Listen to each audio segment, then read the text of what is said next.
रायगडच्या ग्रामीण भागात पिण्याच्या पाण्याची तीव्र टंचाई भेडसावते। मागणी केल्यानंतर अवघ्या 24 तासात टँकरने पाणी देण्याची घोषणा जिल्हाधिकाऱ्यांनी केली आहे। मात्र प्रत्यक्षात चित्र वेगळंच आहे। दुर्गम डोंगरात राहणाऱ्या आदिवासी भगिनींना पाण्यासाठी वणवण करावी लागते। एवढं करूनही या आदिवासी भगिनींना खड्ड्यातून पाणी भरत तहान भागवावी लागते। पाहूयात।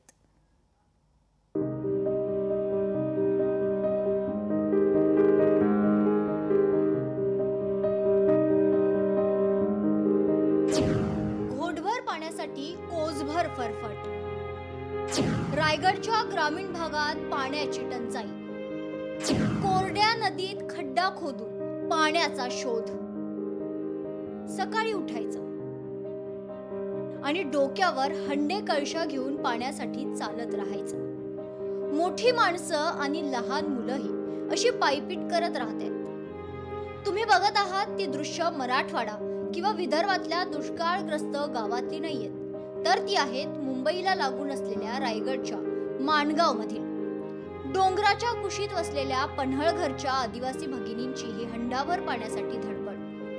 कोरड्या पडलेल्या नदीपात्रात खड्डा खणून त्यातून पाणी भरण्याची वेळ या ग्रामस्थांवर आली आहे।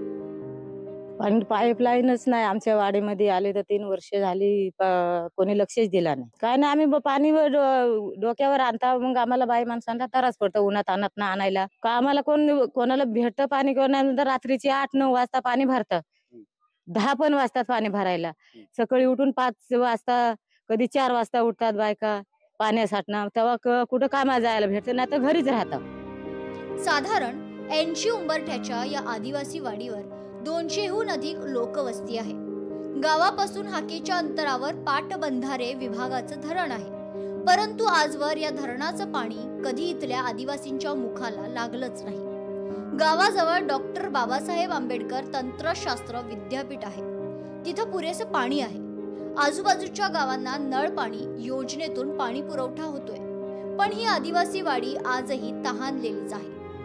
खड्ड्यातून मिळणारे पाणी देखील दूषित असतं, त्यामुळे पोरं बाळं आजारी पडतायत। आम्ही 4 किलोमीटर पाण्याला चालून जातो। सकाळी 5 वाजल्यापासून रात्री 10 वाजेपर्यंत पाणी भरतो। आम्हाला कामाला पण जायला भेटत नाही, तर सरकारने इथं पाण्याची व्यवस्था करावी अशी आमची इच्छा आहे। आजूबाजूला पाणी आहे, आजूबाजूला 2-3 गाव आहेत, पण तिथं पाईपलाईन आहे, खाली आमच्या वाडीत पाईपलाईन नाहीये आणि आमच्यावर कोण लक्ष पण देत नाहीये। खाली देता असे बोलतात, पण कोण देत नाहीये। घोटभर पाण्यासाठी झुंजणारे हे आदिवासी बांधव मुंबई गोवा महामार्गापासून अवघ्या 5 किलोमीटरवर राहतात। इथल्या आदिवासी भगिनींना लेकरा बाळांना सोबत घेऊन पाण्यासाठी वणवण करावी लागते। 7-8 वाजता जातात महिला पाणी भरायला, 10-12 वाजता त्यांना पाणी भरायला। त्या पाणी जेव्हा घेऊन येतात तेव्हा आमचं सोयीचं पाणी होतं, कोण लक्ष देत नाही। 3-4 वर्ष झाली इकडे कोण लक्ष देत नाही। जर बावा राहिली असती किंवा नळ लाईन राहिली असती तर आमची सोय झाली असती। पाणी पण नाही आणि काय पण नाही, 5 किलोमीटर चालून आम्ही डवऱ्यावर जातो आणि डवऱ्याला पाणी आम्ही घरात भरतो आणि डोक्यावर हांडा घेऊन येतो घरात। पोराने जर जास्त कमी झाला तर त्यांना कुठं खोकला येतं, कुठं काय ताप येतं, कुठं काय येतं। सरकार आदिवासींच्या विकासासाठी अनेक योजना राबवतं, परंतु इथल्या आदिवासींची ही वणवण पाहिल्यावर या योजनांचं काय होतं असा प्रश्न पडल्या वाचून राहत नाही।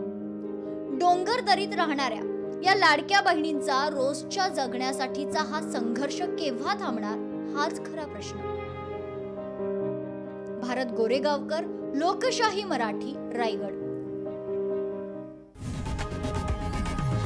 लोकशाही मराठी, ऐका, पहा, जागरूक रहा।